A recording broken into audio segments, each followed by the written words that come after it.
What's going on, everyone? Welcome back to another board game vlog. Thank you so much for tuning in today. We have a lot going on for today's vlog. We're talking about some video game stuff I'm working on. We're talking about a lot of the board game stuff I'm working on. We have a little bit of footage from Mythic Mischief, which I played with my father-in-law. It's going to be very good, and we're unboxing a pretty big game. A game that I'm pretty excited about, a game that hits close to home, which is odd to say about a board game, and we'll get into that later. But during this video, at some point, you're going to see the unboxing, and look in the description box down below for timestamps. But we're going to do an unboxing of Orange Shell Overcome. This is about Dutch resistance during World War II, and, you know, not personally for me, but hits close to home. Because of my heritage and where my family has come from. So we'll talk about all of that. We'll talk about a bunch of other things in the board game space. We'll top into today's vlog. Last time we did One Shelf, One Game, we looked at Mythwind over here, and I kind of talked about what I liked about it, what I didn't like about it, what I think some people will enjoy, depending on the video games they play. And I know it was in my first vlog, and I thought, hey, let's do One Shelf, One Game again. Except for this time, I'm doing One Shelf, 1, 2, 3, 4, 5, 6, 7, 8, 9, 10, 11 games. So we're doing One Shelf, 11 games. And we're actually looking at this. Now, this is something we saw on TikTok and on Instagram. A lot of board game people have done it in the past. So for a lot of you, this will be nothing new. But this is a way that we have chosen to store a bunch of our small box games, and the reason is these small box games come in different shapes and different sizes. Now, we used to store them, and let me just see if I can show this. We used to store them right down here in these drawers, but now as you open this up, you're going to see it has our all play games in there. So that's where we used to store all of that stuff. But now I've decided we can't keep storing games in there because it becomes hard to find, especially some of these games. They're in pouches or they're in small little boxes, and that becomes a little bit difficult. So instead, we got one of these photo boxes, and that's all this is. It's just a photo box. You buy this on Amazon. I think we bought this one for $30 or so. And if you get yourself a label maker, you can start taking all those games and putting them into one clean spot. So we have a lot of games that we love to play. A lot of our little kids' games are in here, and there are things that we haven't touched in a long time, but this is what Aethermon looks like. So this is Aethermon Collect. And right there, it all fits nicely in there. In fact, this one moves around a little bit. The only downside to this system is if you don't put the stuff into baggies inside the bag, which you could definitely do, you're into the situation where the cards kind of move around. So these are kind of all shuffled up. For this game, not a real big deal, but it could be a big deal for other games. All right, what else? We got Similo. Now, this one was a good idea by my wife. So as you can see here, she actually took the box insert out of the Similo box and put it inside this box. So the box insert is still in here. As you can see, the white there, that's the box insert. So the cards actually just sit nicely inside. So that is how we packed up Similo. I don't think we'll go through all of these, but we'll pick a couple. Here we go with Herbaceous. This is one, again, where the cards are kind of going a little bit all over the place, which I don't love. But look how perfectly that rule book sits in there. So I really love that. So that is Herbaceous. What other ones do we have in here? Sometimes the rule book is so big it has to be folded, which, again, that hurts my soul a little bit. And that's what's happened here with Azul 5211. We had to fold the rule book. There's the top of it right there, and then it folds around and over onto the back. But this one is Azul 5211. Again, not a big deal if the cards kind of get mixed up in that one. This is a little lesser known game, Bridges to Nowhere. This is from Doomsday Robots. This was their first Kickstarter, I think, that I backed. Great little game here. This one is all right as well because it comes with a box that you can store the cards in. So we have the box of cards and then the bag. You can see there's the bag right there. The bridge token is inside there. The mini cards I put into a little baggie, which I should have done with some of these other games. So this one fits really nice. This was a decently sized box that I tore down as well. It hurt to get rid of the boxes. I will admit that. It hurt to like take the boxes and then break them down and get rid of them. So that did hurt. I'm not big on throwing out board game boxes. I don't know why. I'm just not. But at the end of the day, this is what it looks like. So you can easily see everything through the top of the lid. And I'm actually debating because this sits on that. So here's my handle. So this sits on the shelf kind of like this. So that I can just, kind of reach in, grab the handle, and pull it out. It sits on the shelf like this. So I'm tempted to put actually a list right here as well of all the games inside. So that when it sits like this, you'll be able to see absolutely everything that's on that shelf. So there it is, guys. There it is. What am I, a pirate? There it is, guys. That is one game, 11 games, one shelf. So we've done Mythwind. We've done this. Who knows? If there's a game you want to see in a future segment of one game, one shelf. One shelf, one game. Let me know. You can see behind me a whole bunch of the games that I own, and there's more games going that way, and there's more games going that way. There are, it's a little messy, but I don't really care. There are games there in the corner on the chair. There are games on the floor. If we pan this way, there's more games on the floor. There's games beside me, maybe? No, there's no games beside me. But there are games everywhere in this room. Oh, it's really messy that way, so I'm not going to show it. But on the opposite side of my table, my setup here for doing recording, there's another stack of games. There's just games everywhere. And then new games like this come in all the time for unboxings, for reviews. So, with that being said, why don't we hop into the Dutch Resistance, the Orange Shell Overcome. Now, I did want to talk about why this game means so much to me. So, I come from a Dutch background. I have Dutch grandparents born in the Netherlands, both sets. My parents born here in Canada. But all of my grandparents, most have passed on now. I just have one Oma who's still alive on my side of the family. My wife also has an Oma still alive. But all of them experienced living in the Netherlands during World War II and would have been directly impacted or benefited from the Dutch resistance that was ongoing during the war. Lots of people were arrested for that. Lots of people died for that. And it hits home so much that when I did my master's thesis for university, I actually did it on, not the resistance, but I did do it on Dutch migration to Canada after World War II, specifically to where I live. And so I got to talk about a lot of this stuff. Like a lot of people had stories of the people I interviewed. A lot of them had stories about the Dutch resistance. So I'm very excited about this one simply because of that backstory. I'm wearing my orange shirt today. I thought that was appropriate for doing this unboxing. But very excited. This is, I'll show you the back there for a quick second.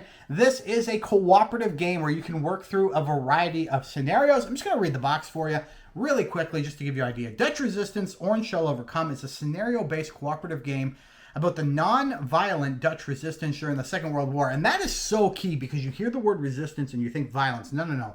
This was a very quiet, a very secretive resistance. Simple things like trying to get more ration coupons for people. Like that's a simple thing to more advanced things like moving messages and things like that. In the period when most people were too afraid to oppose the occupying Nazi forces, some decided they did not want to sit idly by. They formed groups and found ways to sabotage the occupiers' plans. You are one of those resistance fighters. There's a little bit more here, so I'm going to keep reading. In the beginning of the year 1943, occupying Nazi forces have become more dangerous, subjecting you and other Dutch citizens to increased oppression. They constantly search your home, take away your freedom, and send your family, friends, and acquaintances to Germany to do forced labor. Their fates are unclear, but you know they are suffering. You've had enough. You're determined to do something and will resist regardless of the consequences. Even if it means death, because the situation has to change. It's clear you cannot do this alone. You have sought out others that share your view. Together you will form a resistance group and help to liberate the Netherlands. Ages 14 plus 1 to 5 players. This is a long one, folks. 90 to 180 minutes. You are looking at potentially 3 hours to finish a scenario. I'm going to guess that some scenarios are shorter and some scenarios are longer. And that probably will factor into how many people are playing. The last thing I just want to say about this game and the Dutch resistance and World War II and stuff like that is Canada played a big... I'm Canadian now, of course. My parents, Canadian. My grandparents, Dutch. But the Canadians played a huge role in liberating the Netherlands during World War II, a huge role. And that you still feel that, and you can still see that when you look at governmental affairs between the two countries, the way things are done. You have your Tulip Festival in Ottawa, which is a direct result of this.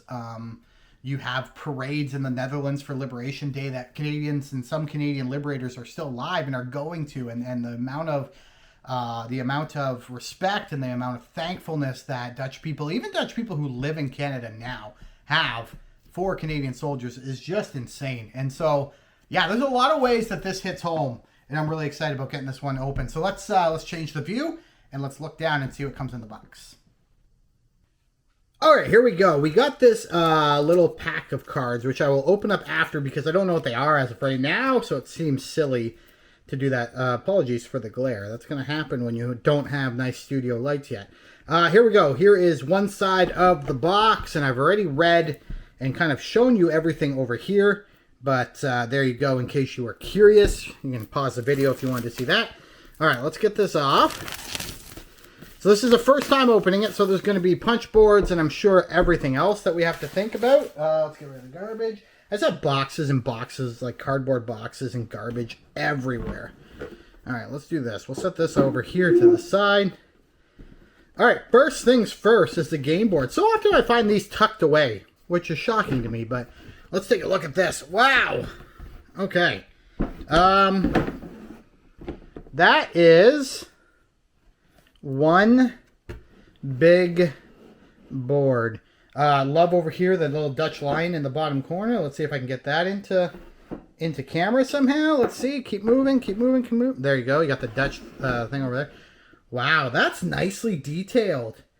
Oh my. Sorry about the glare again, but you got a nice windmill over here. All the fields you would expect. The canals going up here. The river. Oh my goodness, this is cool.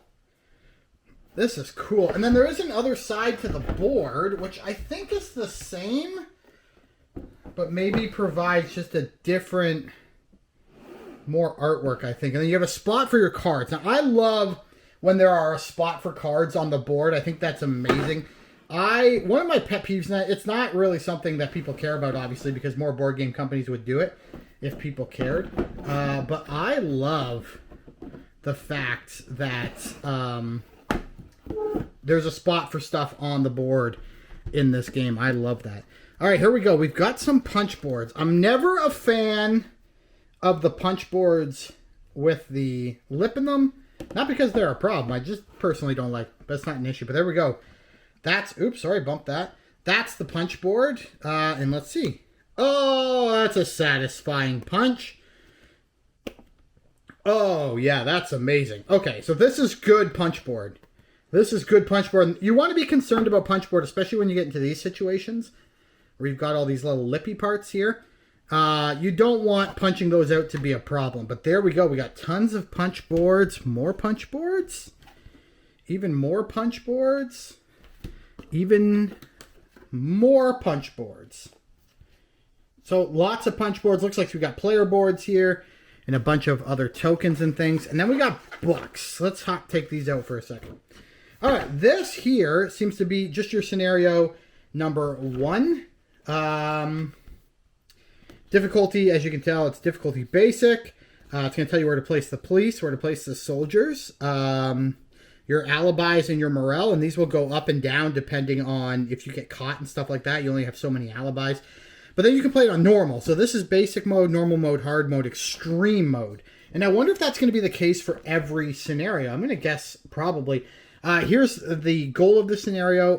The actions you can take, or some of the different actions you can take, I'm assuming. Yeah, as a bonus to activating a location. Special rules for that scenario. And then it shows you the difference between active and non-active locations. Very cool. So that is scenario number 1. And let's see here. There's scenario number 2. How many are there? I think there's more than that, right? Yeah, there we go. That's 5, 4, and 3. So we have 5 scenarios total. So if you were to play through all of them, you're looking at quite a bit of content here for your 90 to 120 minutes per game. Rule book. no cover on that, which some people care. I don't personally. The historical background here is what I'm most excited about. This game is based on many historical elements from Dutch occupation period. For example, the scenarios are based on activities carried out by the Dutch resistance. Just as importantly, real people are used as characters in the game with approval from their families. Their character cards are based on their activities, during the occupation with a short biography. Oh, that's awesome. Included on their identity cards. The intention for the game was to give you the feel of the period as well as keep their stories alive. Although much time was spent researching and sharing a wide variety of information, not everything could be included and not everything could receive the same amount of attention. Still, I did my best to commemorate the legacy of those who were putting themselves at risk for the well-being of others. Listen here, Marcel, this is a great little addition to the game. This matters so much because we always try to talk about, when we play board games, we talk about theme and how important theme is to us. And this one, you can tell. I haven't even set it up. I haven't even played 1 second of the game. And I know the theme is going to come through so well just based on that. All right, let's just open up the rule book here. Not bad. Talks about all the tokens. So where do the rules start? I'm not going to count game setup into the rules. Okay, here we go. Key elements. Key elements. We'll talk about that. So 6, 7, 8, 9, 10, 11. And I think 12. I think this is all like actions. Like this is just an example of a turn. But total 17 pages. Yeah, because here we go. Commemoration special thanks. I'm going to leave that there. I don't know if you're going to be able to pause and zoom in, but wow. And then here's the character information for people, the game was based on. That's awesome. And then a nice little rule summary. Love that. Don't give me a back cover. Okay? Don't give me a back cover. Give me this. So that when I'm playing, I can throw it down on the table and quickly look up stuff. Thank you so much. All right, we've got some cards down here. Let's see what these are all about. And I will try to, I'm going to play it, and I'm going to try to, there's a campaign coming up for this on May 7th. You'll be able to find more information. Oh, by the way, I love that they're using this instead of plastic. A campaign, you can find links down below in the description box, so be sure to check that out. All right, we've got, that looks like maybe a player aid. We've got some raid cards. I don't want to show these off too much. I don't want to spoil anything. It looks like we've got some raid cards, some patrol cards, different color patrol cards. I see yellow. Okay. Maybe every player gets some. Okay. Character special cards. So these are all the characters from the back of the box, maybe? And everybody, whoever picks a character, you'll get whatever you want.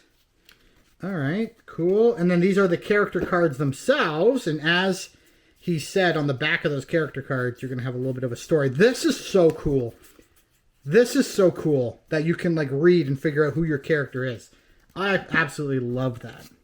All right, we got more cards. This is more in-depth than I usually go into a video. Marcel, if you're watching, my friend, this is more in-depth than I usually go in an unboxing video. Usually I just say, hey, look, a ton of cards. But I am so excited for this one. I'm so excited for this one. What do we got here? Tickets. Is this for travel maybe? Again, don't correct me in the comments, folks, if you've played the game. I'll figure it out eventually. I haven't played yet. Okay. These look interesting. I'm just going to set those over there. Then we got these, I don't know what that says on the back, but that's a certain kind of card. I remember seeing something on the box or on the board about this, so more cards. And even get that satisfying rip. Oh, there's a seam on it. Even more cards. Cool, more of that.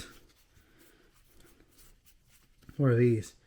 Oh, occupier cards. Oh, that's a big occupier card deck. There you go. Interesting.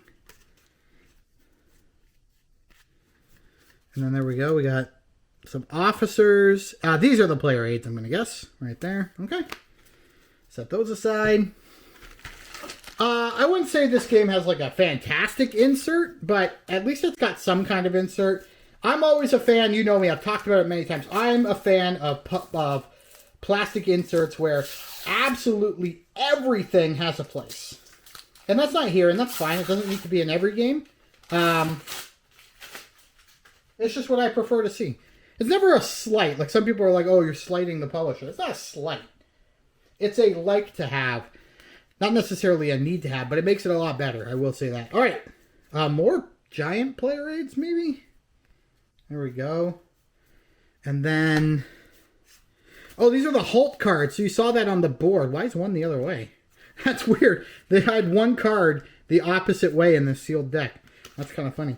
Oh, these are all Hulk cards. So these are the ones that go at the bottom of the board, and I assume you flip them and bad stuff happens?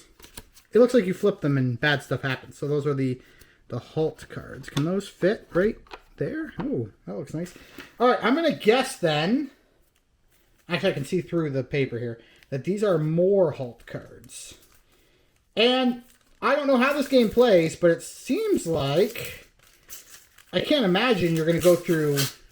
Sorry, this is really loud while I'm talking. Yeah, these are way more Hulk cards. I'm going to guess... oh, they're numbered. Oh, there's 70 of them total. There you go. I just didn't realize that. Okay. Maybe I should pull these back out and take a peek. That's one. If that's one, this should be 46. There we go, 46, so 47. So they're numbered. Maybe you put certain Hulk cards in the deck. Who knows? All right, I'm just going to put those back right in there. All right, we also have a baggie of player pieces. Again, this is like the recycled bags, similar to what Stonemaier Games use. Oh, right there. 100% compostable. I am compostable. I can be composted at home and turned into organic matter. I love that. Stonemaier uses this style bag as well, although... uh-oh, I dropped stuff. Oh! Stonemaier does this as well, although I'm not sure they actually label that on their bags. I don't think they actually tell you that it's compostable. You can just tell based on the quality of the material. I'm going to take a drink of my coffee. And here's another bag inside for storing pieces.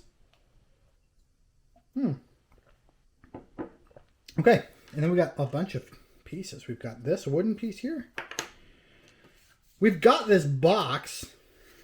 I'm not sure. It obviously is meant to be put together. I think this is probably the bottom since there's a little notch there at the top. So I'm going to guess this is the bottom. I just don't know. Well, actually, you know what? Maybe... let's try this. Let's try this. There we go. Those are the 5 player colors. Can we fit everything in here? Each player also gets one of these little round discs. And then there's a bunch of these black cubes, although I don't know. I'm picking them all up. Give me a second here, gang. I'm picking them up. There we go. We got all these black cubes. I don't know what they're for. And then 2 dice. And I probably... oops. I probably could have fit that in there too. But anyway, I'll close that up for now. That's nifty. Okay. Maybe that's just to replace these bags, which I don't mind. A little cardboard box. All right, guys. So that is everything you get in. And I'm probably putting these back in like a terrible order, and then I'm going to have to come back. Actually, can I like use these bags to put away some cards? I think I can. Whether that's what they were for or not, I don't really know, but it looks like I could use them, theoretically. I'm going to put these on top right there. But it does look like, theoretically, I could use them to store cards. Why the heck not? Although I need another bag. I have a box of bags. I think every board game owner has a box of little bags somewhere. I most definitely do. But there we go. And then I'll need to get a box for these little cards. Although they can maybe just tuck away like that and not be a big problem. Let's see here. We've got all of these rule books, scenario books. We also have all this punch, right? So we have to put all this punch board in there as well, the tokens. So maybe that's what the bags are for. We're going to figure it out. We were given all this stuff. But let's just do this and pretend like we put everything away so you can see it all nice and crisp and clean again. There we go. That is what you get in Dutch Resistance Orange Shell Overcome. This one coming from Liberation Games. And Marcel Kohler, I think is how you say that. Thank you, Marcel, for sending this over. Can't wait to get it on the table. review it, maybe show you a bit of how to play it. Very excited for this one. And I decided that I would punch the game now because it sounds like we're likely going to play it tonight. I sometimes don't waste a ton of time when it comes to punching games. Sometimes I wouldn't say I waste time, but sometimes I just don't punch a game for a while. If I'm not going to play it relatively soon, I'll move on to like other projects I have going on. But as I noted before, like, this is a game that I am excited about. Like, there are games I get excited about. You guys know that recently we got Harmonies from... it came from Asmodee. I forget who the publisher, or who the designer was, but we got that from Asmodee, and that was one I was very excited about. So the second that one came in, I punched it, we played it, and the same is happening with this one. And Harmonies was one of my... oh, there's a thing under here. Harmonies was one of my most anticipated games of this year, so doesn't really shock me that I got it out and on the table as quickly as I did, but this is also one that I'm just very, very excited about. There we go. We got the zoo location right there. I guess I don't even know. I'm not looking at my camera. I kind of just set it up and then started punching stuff, but these all have labels on them. We've got the meeting place. We've got a cafe right here.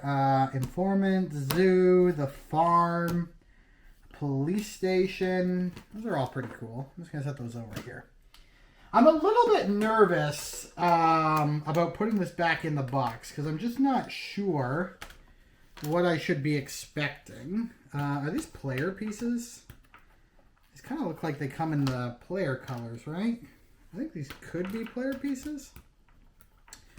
We'll have to figure out what all this stuff is. I'm a little bit nervous about playing this. It seems like, not in a bad way, but it seems like there's a lot going on in this game.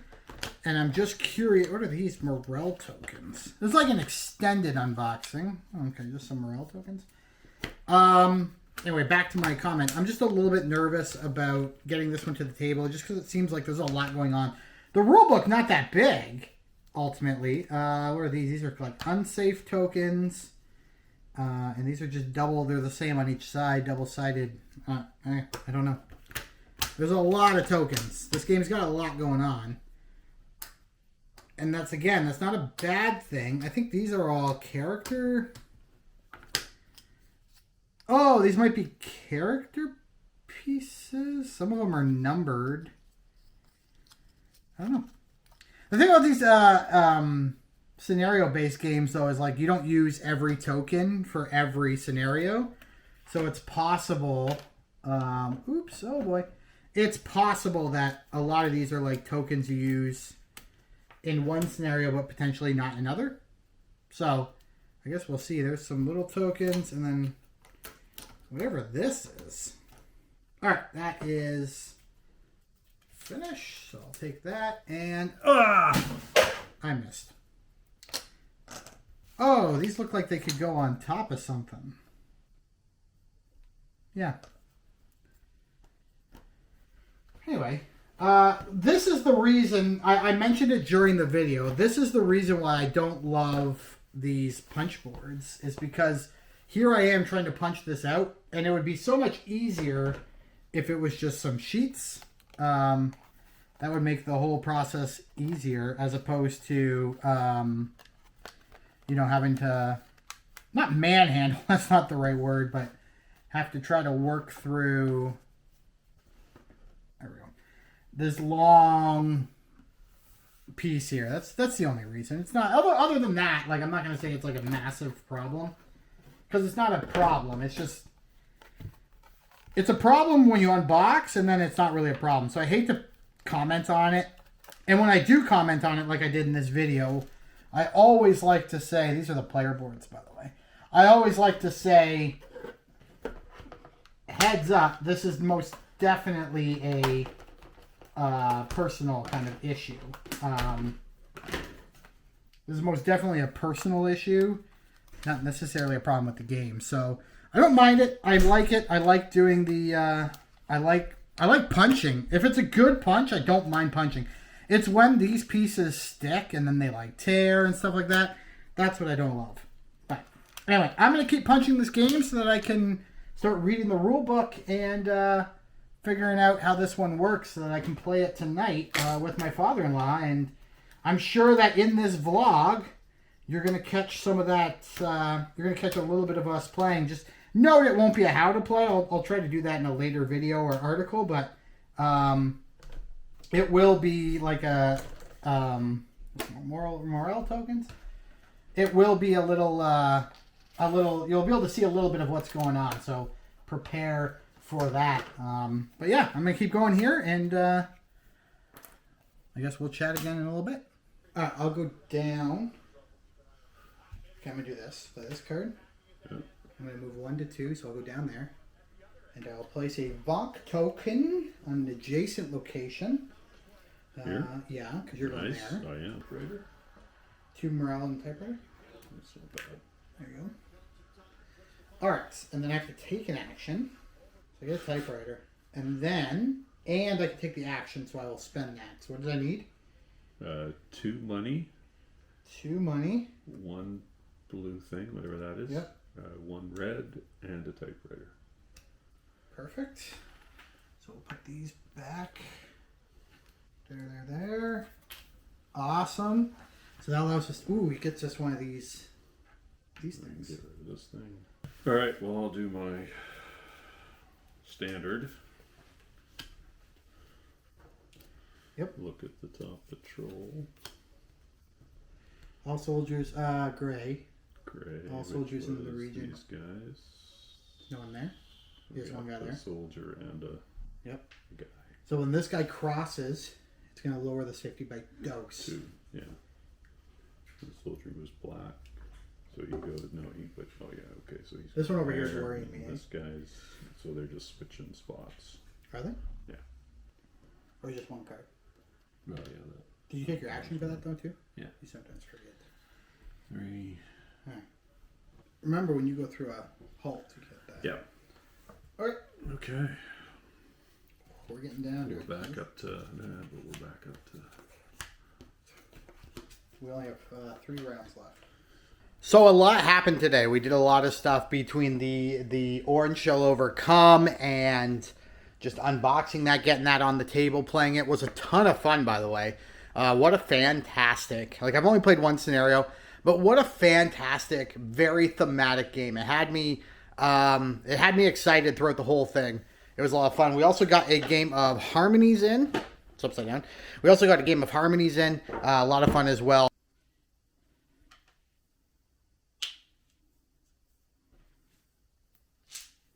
Banking on big mountain points.